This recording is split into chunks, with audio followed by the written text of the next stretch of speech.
از خدا بترسه. دختراتون امروز به حیا دعوت بکنه. کدام کسی دخترش کلانسال شد خودش شوهرش بکاوه، که پیغمبر خدا صلی الله علیه و سلم فرمودن آخر زمان هم می شود که زنا چنان می شوند لشکر می شوند در کوچه شوهر می کاوند. این نصیحتی کتاب است.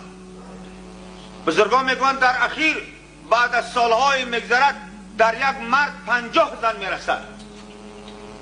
زن در عالم غلبه میکند، مردان کم میشود.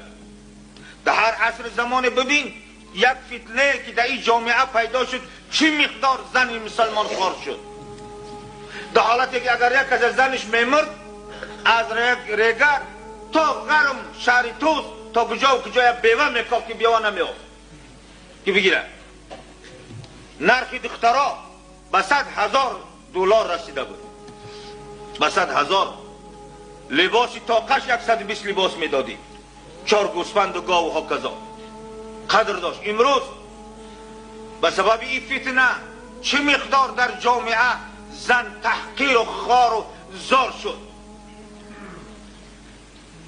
بعضی زنان بدنام شدن، چادر حیا از سرشان رفت، قدر دیگه بی قدر شده ماندن، به مزایای لطه و ریش که سراغشون نمیکنه. این شما اندیشه داشته باشه. بنابراین اسلام چی میفرماد، دین چی میفرماد، عقیده چی میفرماد، تقوا چی میفرماد. هر یک انسان خودش جستجوی آبادی روزگارش داشته باشه. طلبگار نشو، تو طلبگاری کن، عیب نیست، این کاری گناه نیست.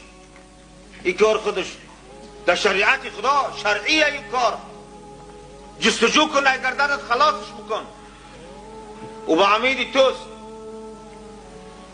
برای همین است چه مقدار زنان اگر به حیا شوند همون مقدار به قدر می شوند. یه شما فکر کنید، همون